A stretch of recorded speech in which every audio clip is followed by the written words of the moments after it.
네, 안녕하세요. 의식만 도마입니다. 제가 피부가 좀 탔죠. 다 이유가 있습니다. 제가 지난 2주 동안 독일이랑 프랑스에 여행을 좀 다녀왔는데, 거기가 햇볕이 장난이 아니더라고요. 그러다 보니까 좀 탔습니다. 영상도 원래 일주일에 2번씩 올렸는데, 여행 때문에 좀 많이 못 올렸고요. 제가 여행 유튜버가 아니다 보니까, 여행에 관한 후기를 올리려고 하는 건 아니고요. 다만 제가 이제 여행 가서 겪은 폭력 시위에 대해서 좀 이야기를 해보려고 영상을 켰습니다. 제가 출국한 날이 27일인데 그날 사건이 벌어졌어요. TV를 보셔서 여러분도 다 아시겠지만 나엘이라는 알제리계 소년이 경찰에게 과잉 진압을 당해서 총격을 맞고 그 자리에서 사망했죠. 그것 때문에 이민자들이 폭력 시위를 일으켰고요. 제가 이제 프랑스에 입국을 해서 TV를 켰는데 정말 온통 그 소식밖에 없더라고요. 거기서 패널들이 나와서 정말 24시간 내내 그 폭력 시위에 대해서만 얘기를 하더라고요. 그 정도로 상황이 심각했어요. 저도 TV를 보다 보니까 아, 이거 진짜 상황이 심각하구나. 프랑스에서 그냥 빨리 한국으로 돌아가야 되나? 이렇게 생각을 할 정도로 상황이 정말 심각했습니다.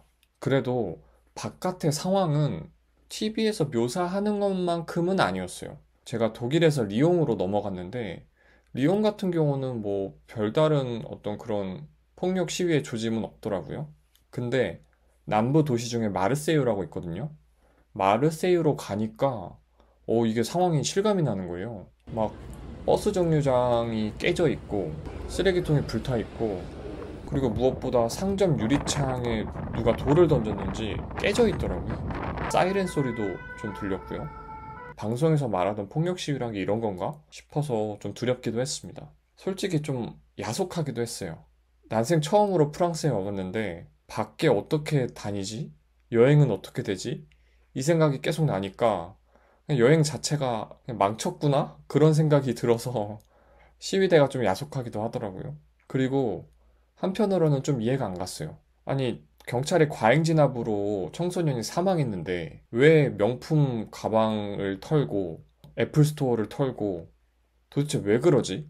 저 사람들은 경찰의 과잉 진압에 화가 났다기보다 그냥 그걸 핑계로 시위하고 약탈하고 그냥 그러고 싶었던 거 아닐까 하는 생각도 들더라고요. 근데 그 이후에 좀 조심하면서 프랑스 여러 군데를 더 다녀봤는데요. 아, 이게 그렇게 단순하게 볼 문제는 아니구나라는 생각이 들었어요. 그거를 좀 말씀을 드릴게요. 제가 2주 동안 호텔에도 있었고, 뭐, 게스트하우스 비슷한 곳에도 있었고, 되게 여러 군데 숙소에 있었거든요. 관광지도 여러 군데를 좀 다녔었고요. 근데 공통점이 뭐냐면, 소위 이제 청소나 힘든 일을 하는 3D 직종들이 있잖아요. 그 직종들은 정말 약속이나 한 것처럼 전부 다 흑인들이 하고 있어요. 그런 일을 하는 백인들은 못 봤어요. 그리고 파리 갔을 때도 느낀 건데, 거기 이제 에펠탑에 가면 주변에 그 에펠탑 관련된 기념품을 파는 그런 노점상들이 되게 많거든요. 근데 노점상이라고 해서 뭐 이렇게 어떤 건물이 있고 이런 게 아니라 그냥 돗자리 펴놓고 파는 거예요. 근데 그런 사람들이 전부 다 흑인이에요. 정말 한 자리 걸로 한 자리씩 있는데 전부 다 흑인이고 아마 이렇게 서로 막 대화하는 걸로 봐서 서로 좀 친분이 있는 것 같기도 하고요. 그러니까 좀 그런 불안정한 직업을 갖고 있는 사람들이 전부 다 이민자들이거든요. 한편으로 이해가 가요. 왜냐면 뭐 이민자로서 안정된 직업을 갖는 게 사실상 되게 어렵잖아요. 그러다 보니까 이제 그런 좀 불안정한 직업에 종사를 하는 거죠. 그리고 일부는 소매치기를 하면서 돈을 벌기도 하고요.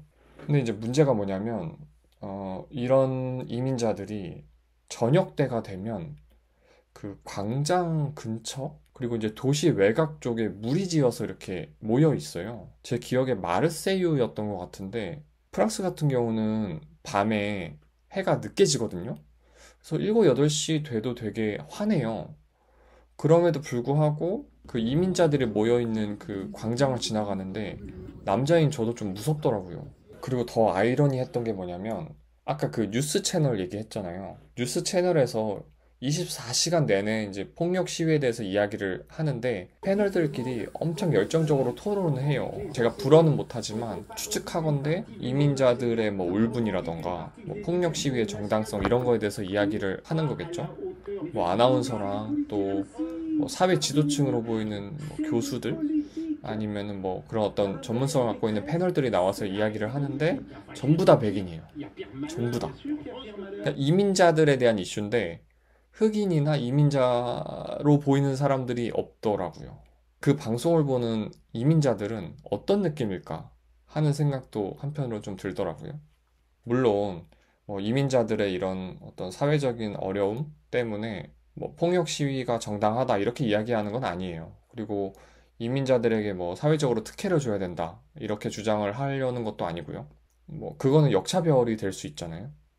근데 제가 프랑스를 여행하면서 느꼈던 건 프랑스가 다양성을 굉장히 중요시하는 나라라고 배웠고 또 다인종 국가이지만 주류와 비주류의 구분이 매우 명확하다는 거였어요. 어쩌면 이제 단일 민족이라고 주장하는 사실은 아니지만 그런 우리나라만큼이나 그 인종적인 어떤 배타성이 좀 강하다고 해야 되나? 그런 느낌이 저는 개인적으로 좀 들었어요. 그리고 또 잊을 수 없었던 장면이 뭐였냐면 파리에 갔을 때 시위를 하는 걸 봤거든요. 근데 이제 하도 폭력 시위에 대한 뉴스를 보다 보니까 뭐 시위 소리만 들어도 좀 겁이 나더라고요.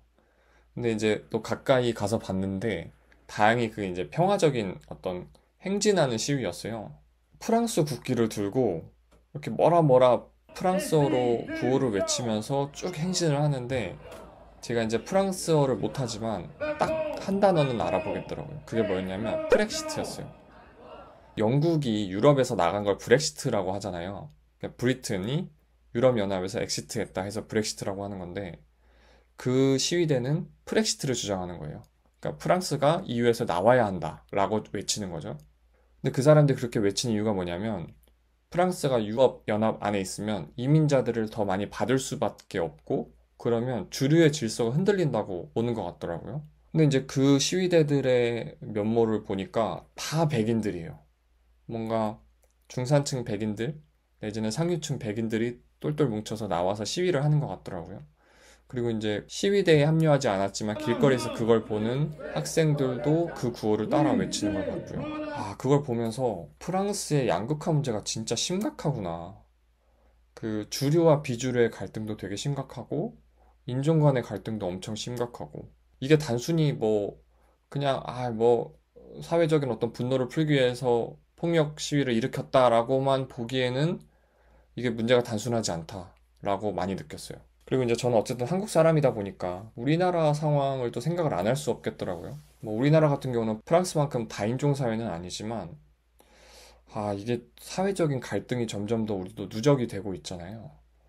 그래서 어느 순간에는 진짜 프랑스처럼 이런 갈등이 수면 위로 올라올 수 있겠다 하는 생각도 좀 들어서 걱정도 되더라고요. 뭐 이거를 일거 해결할 수 있는 어떤 해결책이 있으면 좋을 텐데 그거는 사실 뭐 한 방에 해결하는 건 쉽지 않겠죠. 그럼에도 불구하고 우리 사회도 어느 정도 좀 마음의 준비는 해야 되지 않을까 하는 생각이 들었습니다. 그게 이제 인종 간의 문제든 주류와 비주류의 문제든 아니면은 뭐 한국 사람과 아니면 이민자들 간의 갈등이든 네.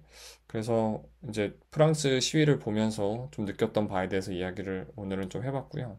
여러분들도 혹시 이 부분에 대해서 궁금하신 게 있으시다면 댓글로 남겨주시면 저도 제가 본 거를 바탕으로 좀 말씀을 더 나눠드리도록 하겠습니다. 네. 그리고 이번 영상이 유익하셨다면 좋아요와 댓글, 구독 부탁드립니다. 감사합니다.